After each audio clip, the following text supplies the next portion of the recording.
While Leah was gone, Deborah looked around. The terrorist and his friends got into a Prius with Washington plates. The girl was young-looking, maybe 19 or 20. She wore a greeny shirt that said, "Go Veg," on it. The man with her was in his mid-20s. He wore regular clothes. She watched as the Prius drove away. She didn't know whether to be relieved they were gone, or worried about what they were about to do. She shivered.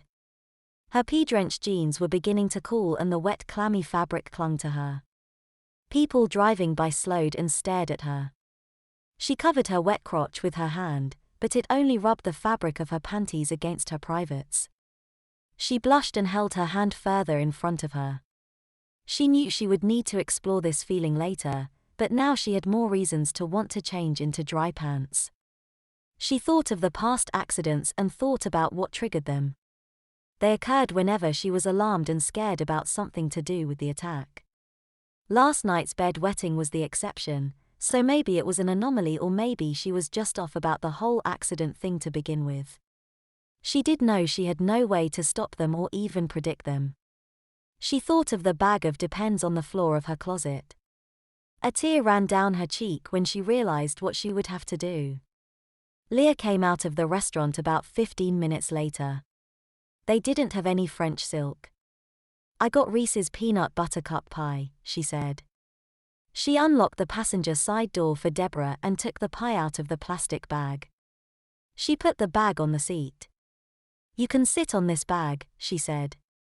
When she sat down on the plastic, Leah handed her the styrofoam box the pie was in and went to the other side. "Lucky you made it," said Deborah. "You only had one bag." Leah ignored her. "Let's get you home and out of those wet pants." "Thank you, Leah," she said. "Most people would have stopped being my friend. I guess I am embarrassing to be around. I have this." She pointed with both hands to her lap. "I can't say I am not tempted, Allison." Leah concentrated on driving, so she did not look at her. "I promise I won't leave puddles behind anymore," she said. She thought of the Depends and how she didn't want Leah to see them. She didn't trust herself to stay dry anymore, so she would have to show Leah before they went to bed. "Allison, you couldn't help it," Leah said. "Don't make a promise you don't know that you can keep. You'll see what I mean when we get to my house. It's so embarrassing wetting myself all the time. I wonder what my mother is going to say when she sees me come home like this. We can stop at my house and I can run in and get something for you to change into. You'll have to change in the car." She wouldn't mind changing in the car, but she was going to wear the diapers her mother got her until it was safe. "No, I don't want to pee on your clothes too. Let's just get to my house." When she got home her mother was not too happy. "What happened, Allison?" she asked. She saw Leah come in behind her. "Leah, go on up to Allison's room." She turned back to Deborah. "This is getting to be a problem. I am going to make an appointment at the doctor's office for you. Until then, we'll put you in the Depends I bought." "During the day too?" Deborah asked. She didn't blame her if her mother did make her wear them. "That is up to you," her mother said. "No one will know if you wear them, but they do know if you wet your pants. When Leah leaves in the morning we'll start on the Depends. At least until the doctor tells us what is wrong."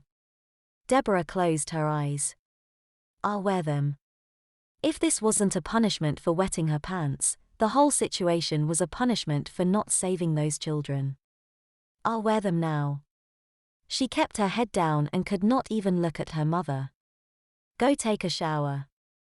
I will get your things. Leah will never know you are wearing protection." Deborah went to the upstairs bathroom and peeled off her wet clothes. She looked at the image of Allison in the mirror. "I'm sorry things had to work out like this, kid." By the time she showered and dried off, her mother knocked on the door.